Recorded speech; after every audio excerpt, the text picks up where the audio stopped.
everybody, Thomas here. I'm trying to film my talking points between wind gusts, so hopefully it's not too windy. What we have here is something I don't often cut, but I've been very impressed with it, and it has some really cool spalt lines when it does spalt. It usually spalts with like an orangish color. This is Sweetgum. These are the ones that leave the little gum balls all over your yard and stuff like that. It is an interlocking grain. This wood does move. However, I've cut this before at 2-inch slabs, and it dries really fast. I've had good results. In fact, I've got probably a couple slabs somewhere back there that are still of this, but it does make some good wood as long as you keep it away from the elements. So my dad's gonna be running the mill while I'm working on some other stuff, and I'll film back and forth. But yeah, this is good old Sweetgum, and you can see some of these spalt lines that are gonna be coming through here and stuff like that. They're gonna have like that orangish color, so I'm very happy with this. Also, what I see in Sweetgum is what I call like a ghost pattern or ghost flame, and that's what you're seeing, like this grayish blue purple stuff right here. You'll have these cool flames through the wood. Most people don't cut this into slabs, but it does make some pretty good stuff. It is a bit hard to work with because it does continue to move for a while, but once you get it dry and it's kind of stabilized, as long as you keep the slabs thick, it can be workable. So there you go. Stay tuned.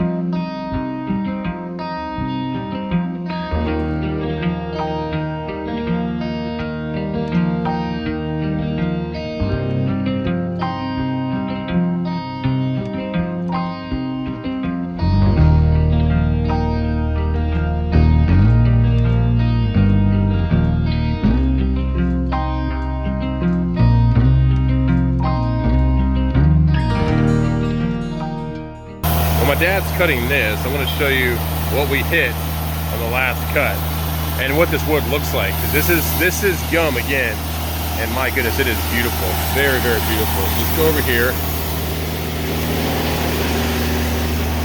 There she is.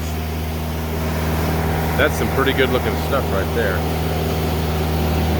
It's got way more ghost pattern than I thought it was going to have. I mean, awesome grain. Everything's going great, and we both heard it when we hit it. Ding! Hit a nail right there. We already removed it.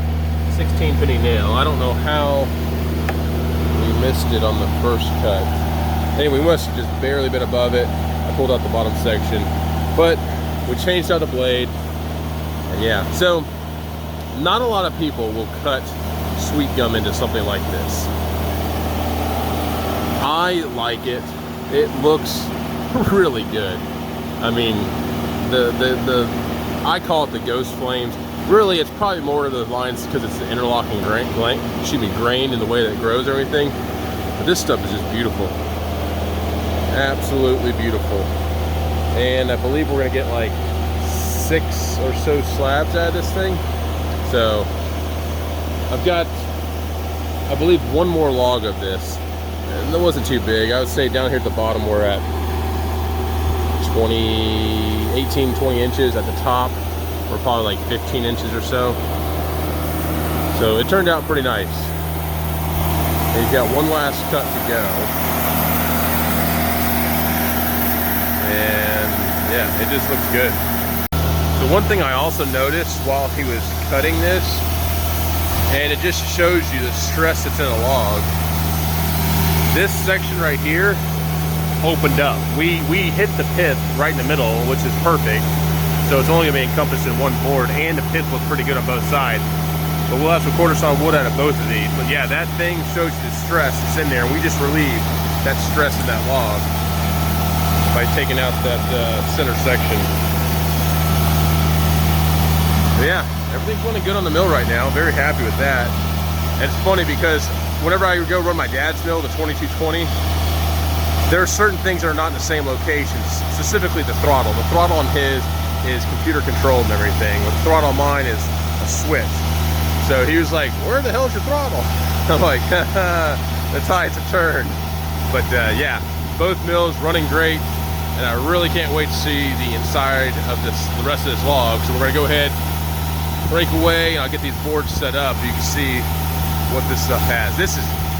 I love this stuff, man. I love cutting wood that most people won't cut, or seeing what's inside of it. So stay tuned. Well, folks, there you have it. This is absolutely beautiful. Ghost patterns in this, if you want to call it, were a lot stronger than I thought they were going to be. We've got a little bit of everything in here. There's some like purplish colors, some darker colors, some oranges, some browns, some grays, a little bit of everything. And then of course you got the sapwood here on the outside. We do have a little bit of bugs. These are probably post beetles and stuff like that, but we'll spray this down and kind of do the initial kill on these, and then we're going to go through a dry cycle. Now the good thing about Sweetgum is it dries really quick. Now it can dry really quick and twist into a knot, or it can dry really quick if we keep it stacked everything appropriately, and it'll stay kind of together, which is good. But once it's dried, most of the movement's going to be done. Yeah, just beautiful. I mean, you have like these feathering effects that go up all throughout it.